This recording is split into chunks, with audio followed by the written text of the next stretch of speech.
Hey, everybody, it is Nick Hauselman here, and we are doing a very special live broadcast of the Muckrake podcast, and it's going across everywhere on Twitter, on Patreon, on YouTube. Thank you all for being part of this, and I'm really excited because we have Paul Wasserman here, who is, among other things, a former prosecutor, a criminal defense attorney, and now is an adjunct professor of criminal law at Cal State University, Fullerton. So, Paul, thanks for jumping on here. We have a lot to unpack because we just got the indictment unsealed. Yeah, interesting stuff. I mean, may you live in interesting times. This is clearly interesting times.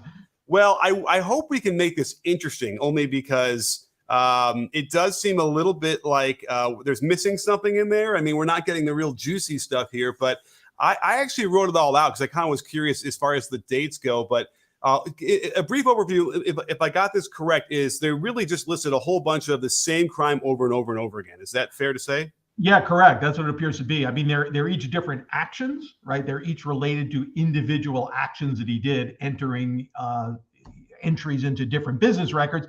Things as mundane as literally onto the check stub, entering that into the record. But I think it's important to know that this is something common that my understanding is, now I'm a California attorney, but my understanding in the reading is that this is something common that New York charges to business organizations and people involved in business organizations. So this is not I know the former president likes to view this as a witch hunt, but this just seems to be pretty block and tackle stuff.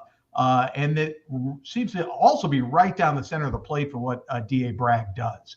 This is his wheelhouse for crimes. I mean, he's, as you know, the DA is a former federal prosecutor, and I think his specialty is white collar crime, not kind of what we would call more blood and guts stuff. So if I'm Donald Trump and his team, it's the last DA that I want taking on a case like this. That's how I would be thinking about it. Fair enough, because they were trying to smear him a little bit, saying he's really soft on crime and all these kind of things, when it certainly sounds like with this crime he ain't going to be soft. And we've seen plenty of think pieces, like think tweets, perhaps we'll call them, on the how often they do prosecute these in New York. This is not something that doesn't ever get prosecuted. And it's funny because I was kind of getting pulled apart on thinking about how severe is a finance election finance charge, or why should you have to go to prison for that? And that said, we haven't even seen a charge on that. They didn't discuss anything about election laws in New York. They've really only focused on the ledgers here and how they entered these numbers. And I wrote it all out. I was kind of curious because at the very least, I didn't see anyone else looking at this, is the dates, because they make them clear. There's a lot of checks. There's 35 checks, right, that they have issues with that were not correctly entered into the ledger for the Trump business. By the way, he had a pretty eventful Valentine's Day in 2017. I saw that. I was reading that. The first four are on Valentine's Day, and then you can go from there to 16th of March, 17, 17. Then, every month at least 2 or 3 of these checks. What's interesting to me, though, is these checks would have to amount to a lot more than just simply $130,000 to Stormy Daniels, wouldn't you say?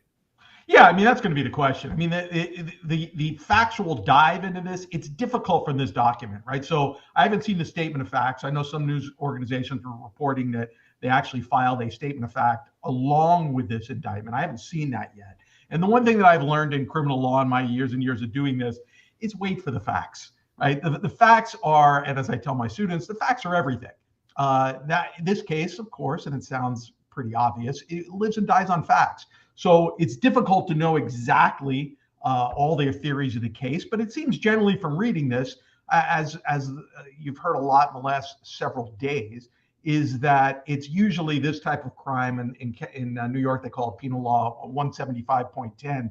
A 175.10 crime appears to elevate what would normally be a misdemeanor case into a felony. They do class. New York's got a different way of doing it than we do in California, but it looks like they have first degree, second degree, and so forth. And this will elevate it to be a felony. And in order to do that, you enter into, and they're introducing the idea of criminal intent, or specific intent, as we would call it.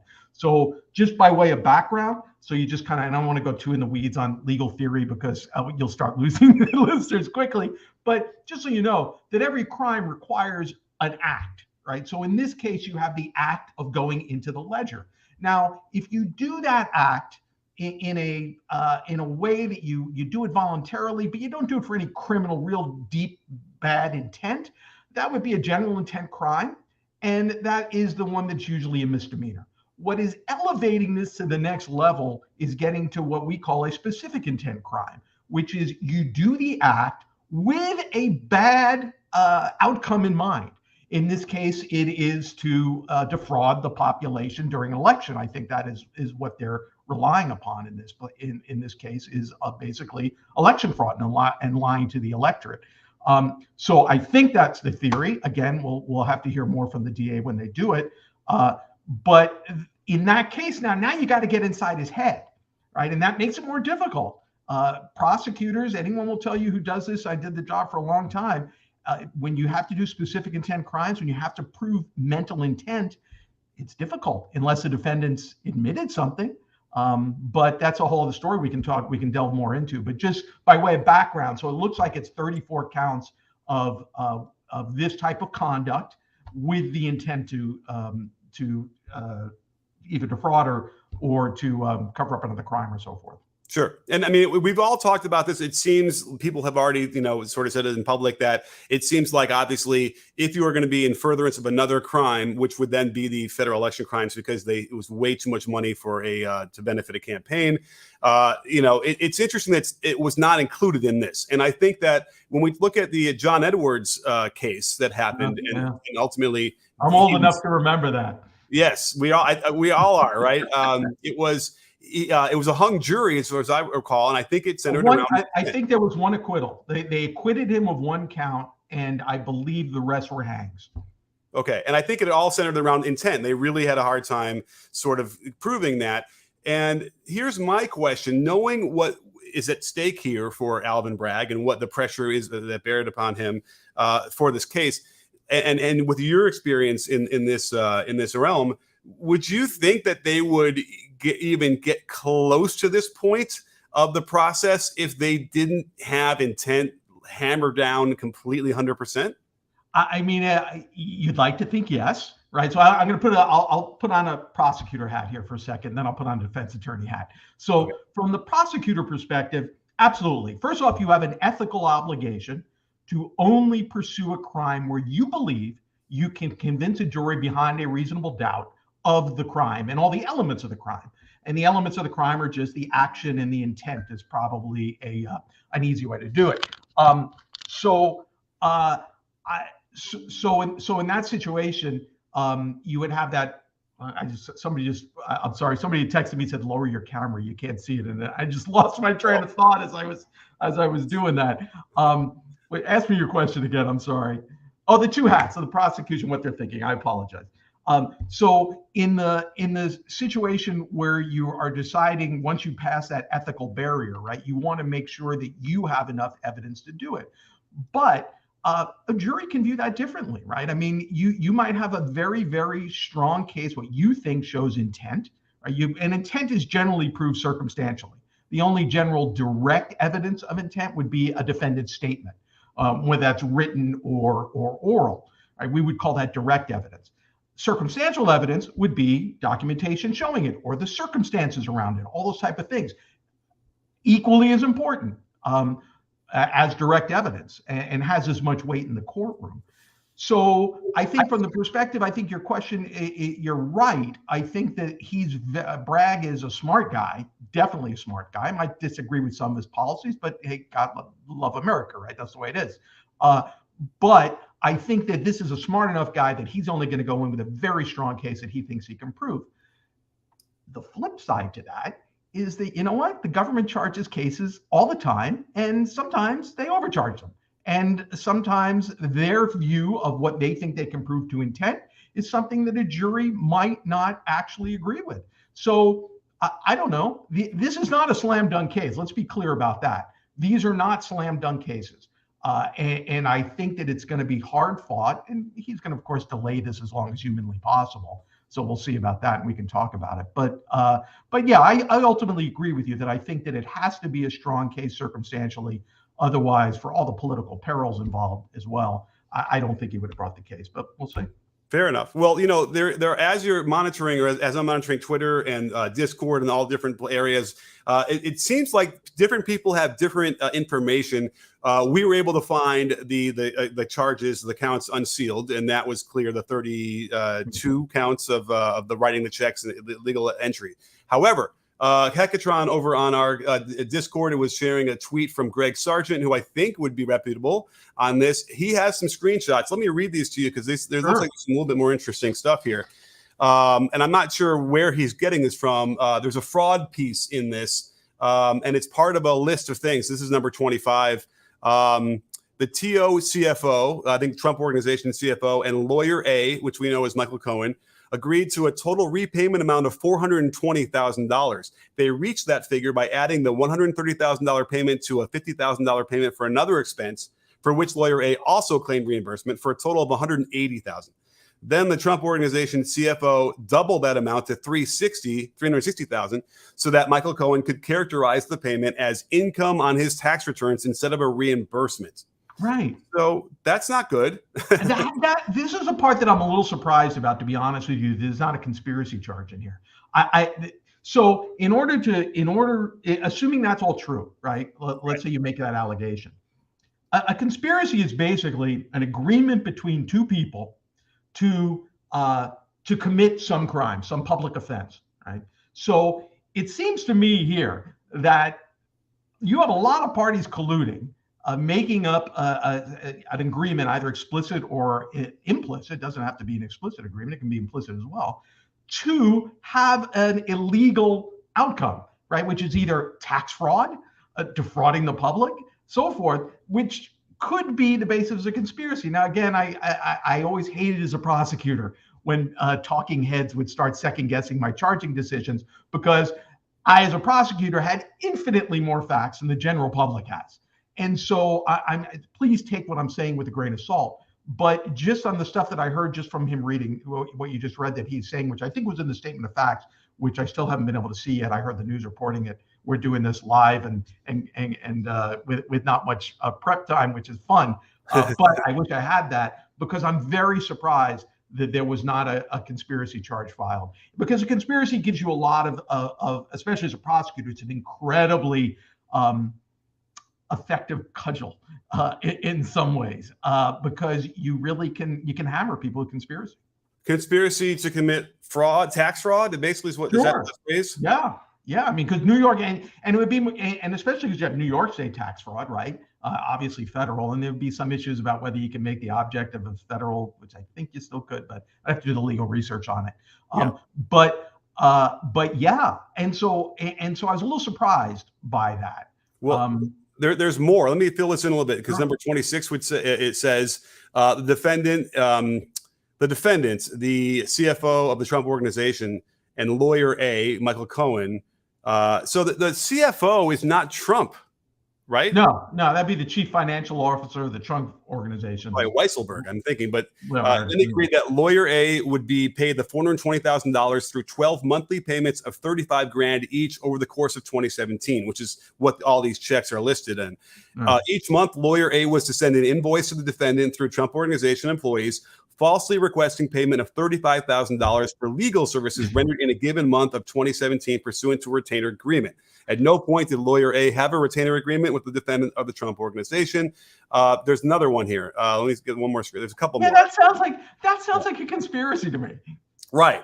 Well, here's the thing. Did I miss one here? No, I think that was the three. Now there's more, but this is intent, right? This is clearly recognizing that they can't account for this properly, or else they would realize that it's illegal. And so they are going through a lot of hoops here, which I think definitely gets above a level of like John Edwards' issue. And you could definitely, maybe it's even by the sheer number of counts, the 34 checks really seems to accentuate the intent. As you know, as Stalin once said, right, is that quantity has a quality all of its own. So I think he was talking about throwing bodies at people at that point. It was a little bit of a different context, but here this is exactly the same thing, right? There is a certain, as a prosecutor, you sometimes charge everything you can, right? From the defense side, that's one of the things you do as a defense lawyer is make sure things aren't overcharged. And it's a precarious issue. It's somewhat precarious strategically, especially when you're arguing to a jury, right? You can go over and over and overthrow as many counts as you want at somebody, but you leave yourself open to a defense attorney, a skilled defense attorney, getting up there and making a little bit of hay with that and saying, you know what, is it the check stub? Is that something they needed to do? They're doing this, ladies and gentlemen, because they want to prejudice you against the client to show you that he did all these things, but we're really talking something that only took 1 second to write down. So, I mean, again, I think they're all serious, but you do leave yourself open a little bit when you potentially overcharge. Sure. Again, I don't know everything they're privy to, so I'll say that with a grain of salt. As I try and picture a campaign with thousands of people working on it and all sorts of people doing everything for you, it seems easy that Trump could then say, I had no idea this is what they decided to do. But I think when Cohen got involved, he obviously recorded Trump. We know that he recorded him about the Karen McDougal payment. Maybe he's got recording of the Stormy Daniels payment. So it seemed to me that, like, obviously Cohen knew this was illegal and he needed some protection at this point for something right. And the Cohen part is fascinating. So when the right-wing media has been trying to make a meal out of the fact that Cohen is a lying piece of crap, right? And the reality is, yes, he is, right? He's an embarrassment to attorneys, right? People like this, I despise, right? It is, we have enough of a PR problem as lawyers, and then you have these type of people who come out and do the things that they do. And he was a hired gun, and he was Trump's, for 10 years, he was his confidant.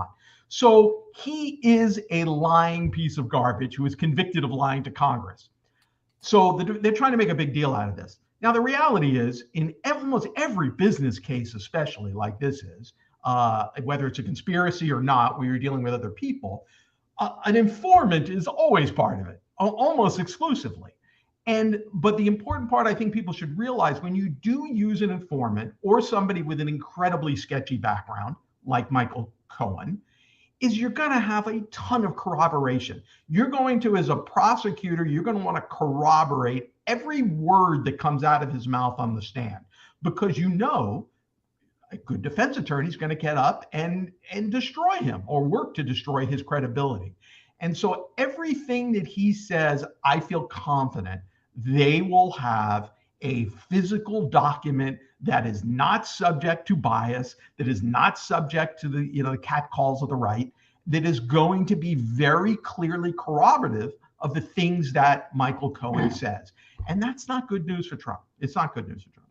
Right. Well, and there's more. We can go into a little bit more here. I just got the link actually from Hecatron of the entire statement that Greg Sargent, who's a Washington Post reporter, is factually reporting.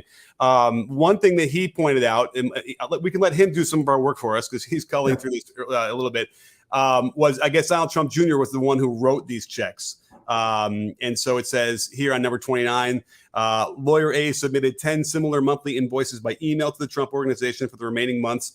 Each invoice falsely stated that it was being submitted pursuant to the retainer agreement and falsely requested payment for services rendered for a month of 2017. Let's see, where does Trump's son come in? There's another one of these things. That's wild to me. The first check was paid from the defendant's trust and signed by the Trump Organization CFO and the defendant's son as trustees. So, and I wouldn't put it past Trump to throw his son under the bus too and say, hey, I know what he was doing.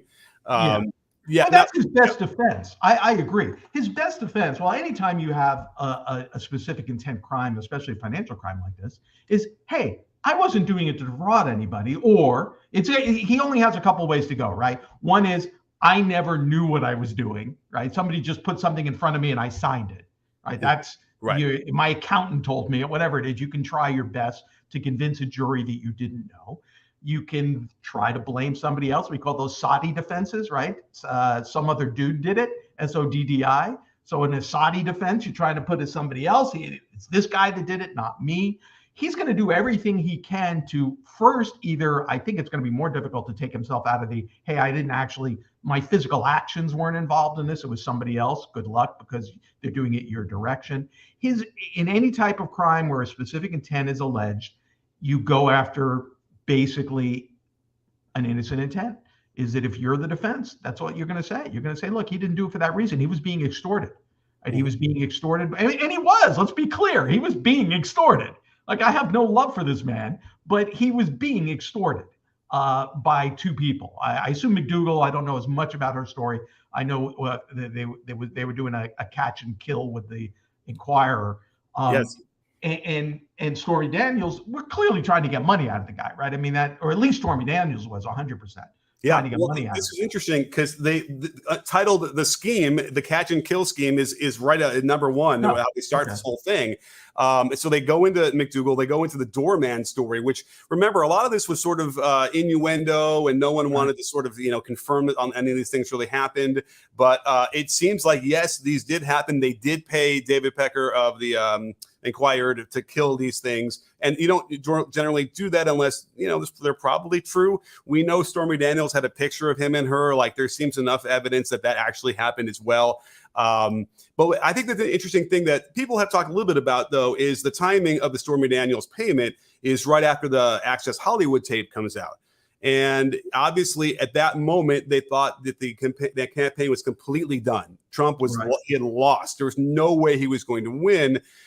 Certainly, there was no way to recover if all of a sudden, at that point, a porn star says that they slept together while his wife was just giving birth. All that kind of that would have really just been, how many times do you get a headshot from the mafia? Like, that would have been like the fifth one, whatever that was. Yeah, stop your crazy talk, though, right? That was in the days where things made sense. Well, and we actually talk about that in the sense that, well, maybe it wouldn't have mattered anyway. But I don't know. In the timing of those things, in October, right after the Access Hollywood, maybe it would have really ended up being enough. But I find this fascinating that they go into the whole scheme there and fold all these things in, which, again, you're right. Here's the thing about prosecution and the defense. Correct me if I'm wrong, but doesn't the defense have to, or doesn't the prosecution have to pull all their cards on the table? Well, especially New York apparently had some crazy discovery reforms recently, which is a whole other conversation. But yes, the prosecution is required to give over all material relevant evidence to the defense, right? And most prosecutors' offices, I think, at least I was fortunate enough, I was a DA in San Mateo County, and we had an incredibly ethical DA who was a former defense attorney. And his thing was, hey, we're here to do justice. So you have evidence, you give it to the other side. That's what you do. You don't even think about it. You basically give them everything. And they are required to do that. Some offices play cagey with that, I'm sure. I don't think Bragg's that guy. Bragg, I think, is, as somebody who they're basically calling a progressive prosecutor. Again, there are things I fundamentally disagree with him on. But I think there's no indication this guy is anything but an upright, ethical individual. And so if that's the case, they're going to be handing over everything to the defense in this scenario, which they're required to by law, basically, anyway. But I don't think they're going to play any hide the ball games. Right. So, I mean, it's weird because, again, with this statement, it does indicate that they're weaving a story here that has everything that we've always thought had happened. That seems to be clear that they have the evidence for, which would have to be some sort of conspiracy when you're trying to suppress information in the furtherance of a campaign, which again goes to the campaign's finance laws, which could then rise to a level of a felony, which we saw Michael Cohen be sentenced for 3 years for. What's interesting, though, is do you have any insight or any takes on the fact that the right's big argument would have been that the feds had a chance to pursue this and drop the case? Do you have any feelings for why that happened? Well, so a couple things. So the first thing is you got to back up on the Michael Cohen stuff and actually look what the primary stuff that he was charged and convicted of. And the reality is most of those crimes that he was convicted of had nothing to do with Trump. He was convicted of bank fraud, right, and tax evasion. Those were the main ones. And those related directly to his taxi medallion business. Mm-hmm. You talk about a 20th century business. I think, as you probably know, taxi medallions, their value is like $1 million in New York City, right? Because you cannot drive a cab unless you have a taxi medallion. This is before Uber and Lyft and ride sharing existed, right? So he was in that business. And he made all these false statements to banks about the value of his medallions. And he's a fraudulent piece of garbage, right? I mean, he really is. And so those type of crimes, all the things he was convicted of. Now, he was also convicted of lying to Congress because of the investigation with Trump and the campaign finance form thing, which was basically basically what the Fed said was, hey, look, the most you can contribute is $2,700 as an individual to a campaign. You contributed $140,000. And even though it was a direction of somebody else, it's coming out of he took like a home equity loan or something. I don't know what his finances are, but he basically did that. So I can tell you, so then you have the situation to answer your question. One is, it's irrelevant that the feds don't go after Trump on state charges. It has nothing to do. They're completely two separate systems. The federal system is its own animal, and then you have the 50 state systems around the United States. So anything that happens, with very rare exceptions, I mean, this happened in the Manafort case. There was a weird double jeopardy thing after when Trump pardoned him, and then the state, and then I think it was Cyrus Vance went after him, and blah blah blah. But generally has no impact on the state charges whatsoever. And from the feds, it's like, hey, they had slam dunk stuff on him on the other stuff, and that, why not go after those? So I don't really think it has much bearing on it. I mean, for talking heads, I guess it does. In the legal world, zero. You wouldn't pay any attention as a prosecutor in a state case. What's going on the Fed? They didn't charge him, so we shouldn't as well. Well, I mean, I don't say that I didn't give you a chance to shit on Bill Barr, because I thought there was an opening there if you want to. But at the very least, he could hide behind the fact that there was the OLC opinion said that you can't prosecute the sitting president anyway, so we can't do this case now. Yeah, I mean that was all. Who knows if that's even true? It's just never been tested. And yeah, please don't start me on Bill Barr again. An embarrassment to the profession. But yeah. So as far as the state goes, the Fed's irrelevant for the most part. Yeah. Now, what's interesting about this is that obviously there's probably a lot of people who might not get a good night's sleep tonight knowing how they do their books, right? And they're like, we all do this. And, thank God we didn't run for president, or we weren't president, that this is the kind of scrutiny we now have.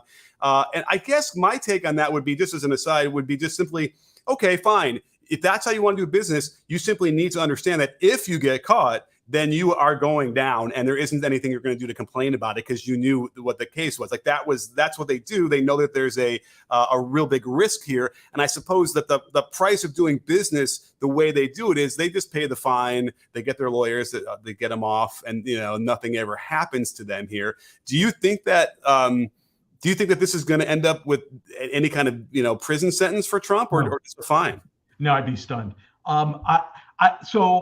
So a couple of things. Let's unpack what you were just saying, right? So the first question is the issue of charging, right? And if I'm like you're seeing this on the right a lot, is look, they're coming for you next. So the reality is, first off, they already come for a ton of people on these cases. This is not they dusted off some old statute just to stick it to poor Donald Trump. This is something that happens to businesses all the time in New York. And if you have raised it to the level of being a felony, then yeah, that's what you're going to face. And he's not above the law. This is the part that I'm having such a difficult time getting my head around with a certain part of our population in America here, on this whole feeling of suddenly law enforcement is the enemy of the Republican Party. I don't know when this happened. This was that I grew up in a world where it was the Republicans were like the crazy law and order people. And so now you have a scenario where this man, if he did these crimes, why don't you charge him? These are not ticky-tack crimes. This is serious stuff, especially when it comes to the underlying reason of why you did it. Right? We're talking about electing officials, for God's sakes. Shouldn't we as an American public expect people that are running for office to be honest about the things they're doing? And if they're actually committing crimes for the reason of doing that, I honestly, I can't get my head around how people don't think this is something that should be charged. I really don't.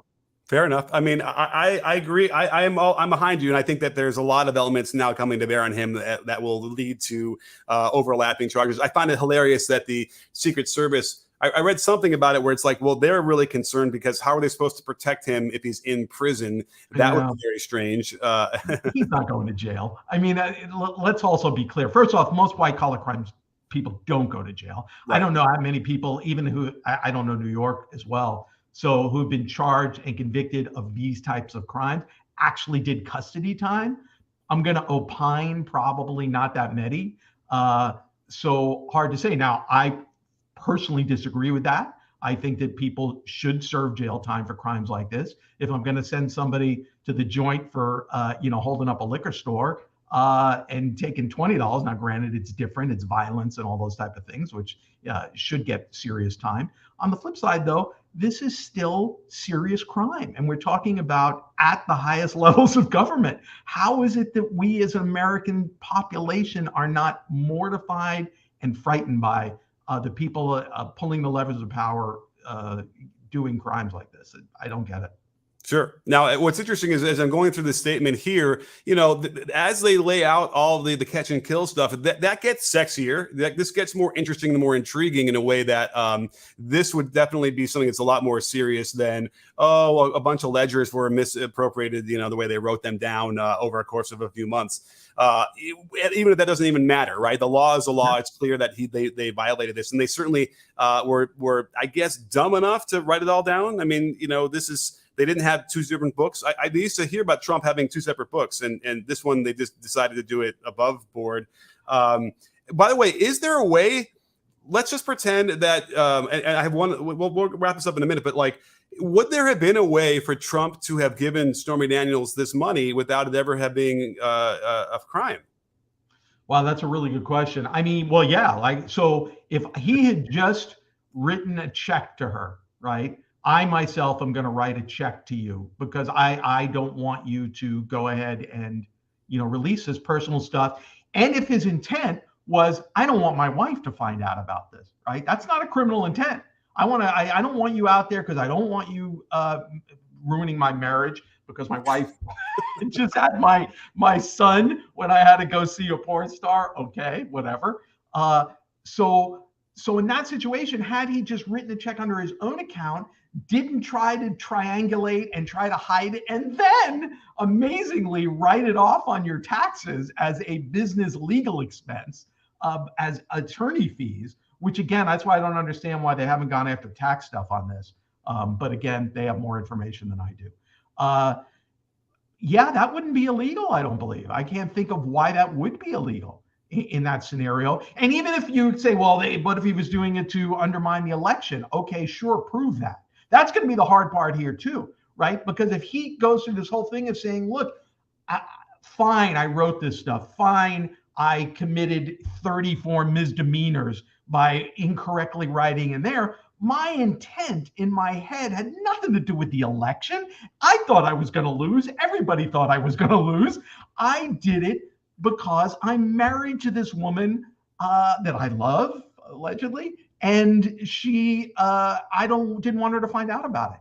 Not criminal in that scenario, had he done it that way. So this is once again, here's the one thing that I've learned in my career, Nick, for what it's worth. And besides a legal career, I had a high-tech career as a CEO of a pretty prominent company that sold for a lot of money. And I was fortunate enough to meet some really, really wealthy people in my time.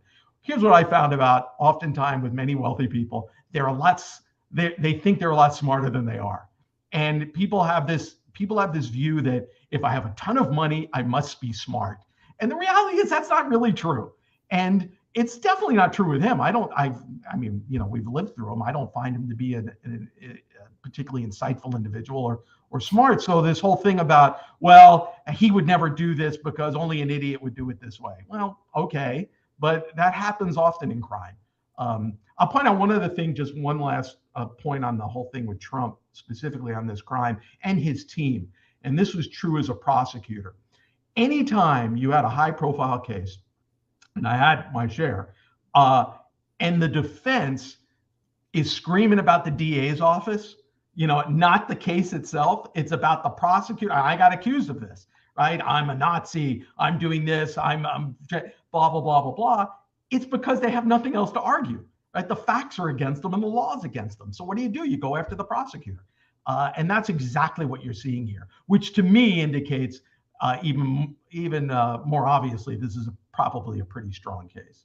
Yeah, no, I really, really well said. And I do think that the corruption is so rife in the Trump organization that, of course, they're going to write this off on their taxes as an expense. Like, we need to save, that they are as tight with their with their money as they can possibly be, and they're trying to, rip off as many people as they can. So I suppose it was probably, so prevalent the way they did it and so commonplace that it wasn't even a thought to them. Dumb or not dumb to not to write this off. Now, that said, you're supposed to have accountants, right, that are supposed to, advise you and tell you not to do this. And of course, it's another way they can defend themselves by saying, well, we have these people who are supposed to do all this stuff. I don't know. I just signed off on whatever they told me. Absolutely. That's what he's going to, that's what I would do as a defense attorney, right? Is that I want to make it clear to a jury that this is the business records are very complex, and your accountant says, yeah, you can do that and it's legal, or whatever it is that they're going to try to spin.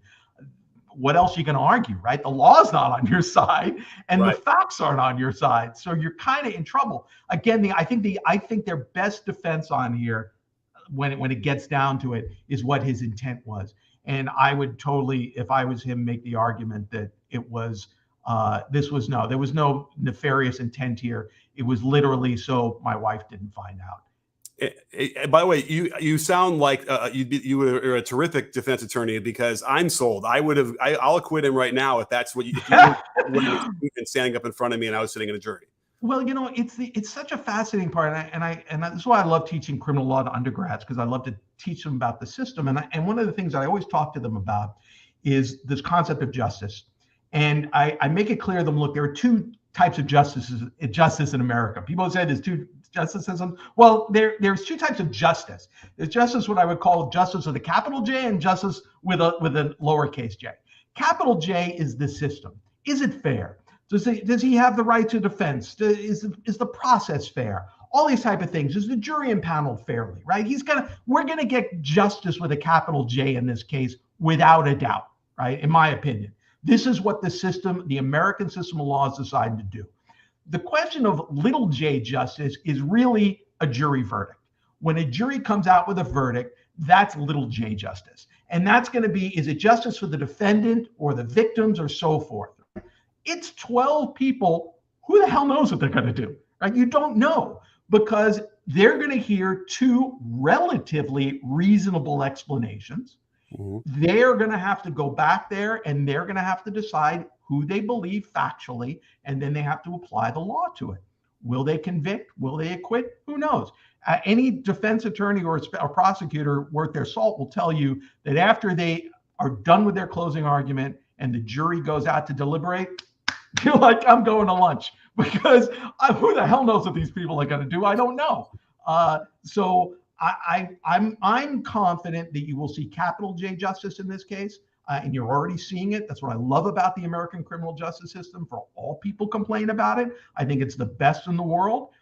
Yes, it has problems that need to be addressed, absolutely, but it's generally very fair as a process goes. Can it be misused? Of course, that's a whole other conversation. But whether or not they ultimately acquit him, yeah, I think a good defense attorney can. Hey, I would love to cross-examine Michael Cohen. What could be more fun than cross-examining Michael Cohen? I mean, that's a defense attorney wet dream. That's just well, for what it's worth, it does feel like at this point, having been Michael Cohen for so long, it does feel like what else does he have left to lose? He might as well just tell the truth at this point. But I hear you; it'd be easy to steer him. And he doesn't come off, although he does come off as contrite now. Right? I mean, for a guy who I wouldn't have felt that way. Look, I have so much disgust for him as a human being. Look, did he have a redemption story? Okay, maybe. I don't know. I'm not in his head. I don't know if it's true. I don't know if he's got a PR team telling him what to say. I don't care.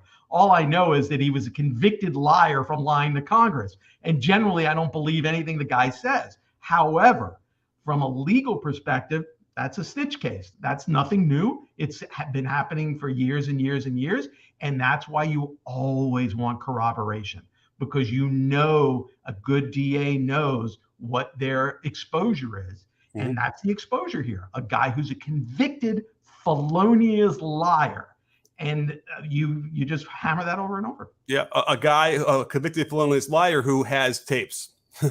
Yeah, right. But that's what helps, right? It's the corroboration that helps. And that's ultimately, so all you're going to hear over the next, several months is the right screaming about Michael Cohen, Michael Cohen, Michael Cohen. But you're 100% right, Nick. I don't care. Who cares? I'll put Pol Pot on the stand as long as I've got corroborating evidence, right? That's all that matters, right? Yeah. Yes, he's a lying, merciless individual, but hey, here's an email that he wrote not knowing all this, corroborates everything he's telling you. That juries usually don't have a problem with that, in my experience. Well, Paul, I can't thank you enough for jumping on here. I know this is a little bit crazy, last day and a half trying to make this all happen. I'm so happy that you could do this and help us, because certainly with the way you broke it down was really, really helpful. I think everyone here is going to benefit from understanding a little bit more about what's going on. And, these things this is going to take months and months and months, right? It might be fast tracked, but it's still going to take 6 months, right? No way is this going to be fast tracked. Oh. There's zero chance. So just real quick, I know you want to go, but as far as timing goes, so first off, I haven't heard whether he waived time, right? So just so you know, the U.S. Constitution gives you the right to a speedy trial. Each state kind of interprets that a little different. California, if you don't waive your right to a jury trial, because you can waive any constitutional right you want, you can get in there and say, look, I'm not demanding the government takes me to trial in a specific period of time. California, that's generally 60 days. Right, from the time of arraignment, if the DA doesn't bring you to trial in 60 days and you haven't waived time, case dismissed. Right, you get one more shot to refile it, but case dismissed. New York is 6 months. Right, so New York is 6 months from the time of arraignment if you don't waive time. If you waive your time, it could be longer than that. It could be however long it goes on. And usually what will happen is, if you're a defense, look, the general rule for defense is delay, delay, delay. Because anything can happen, right? Witnesses die, witnesses move, whatever it is, people forget. So you always want to delay. I have zero doubt that they're going to delay it, not only just from a legal perspective, then you have the interesting part of this, which is the political aspect of it, right? Do I want a trial around the time when the primaries are going? Maybe that helps me in fundraising. Who knows with Donald Trump, what he's thinking here, right? But from a legal perspective, I would be, as a defense attorney, I want to delay the case as long as possible. Yeah. Well, in the comments, we see Erica is telling us that apparently the next court date is in December, which is not. Oh, there you go. I'm not sure whether that's true, but I guess we'll take your word for it, and they'll probably keep pushing that back. I suppose there's going to be a problem as well, because Georgia is going to come up, the Jack Smith is going to come up, and I don't know if even a billionaire will have trouble financing 3 separate legal teams at the same time. I would imagine that would be an interesting challenge for him. Billionaire, but yeah, that's true. The Georgia one is the one I'm most fascinated. Out of all of them, I think the Georgia one is the one that if I were his lawyers, I'd be fearing the most. Even the January 6th ones, right? It's very difficult to show that you were the one inciting, that there's a lot of, as much as we all know what went on there are legally to prove it, very difficult. The Georgia one, to me, is the thing that if I'm him, I'm quaking the most about. That's the one that I would be most frightened of. And I suppose primarily because they have the tape of the call. Yes, the tape of, hey, just find me 14,000 votes. Yeah, I would, as a defense attorney, you get that and you're like, oh, for God's sake. You're giving him too much credit. He didn't even want 14,000 votes. I think he needed the 11, 10,000, whatever it was. Whatever it was.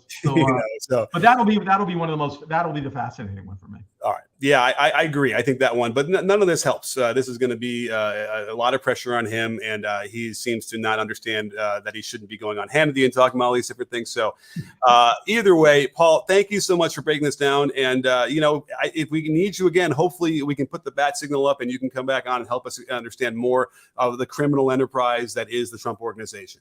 My pleasure, Nick. It was fun to do, and I appreciate it. You take care. Got it. Take care. Thanks everybody for being here, and we'll see you, I guess, on Friday with the next Muckrake podcast on our Patreon. So subscribe here, subscribe to YouTube if you haven't already, and we will all see you on the next show. Thanks.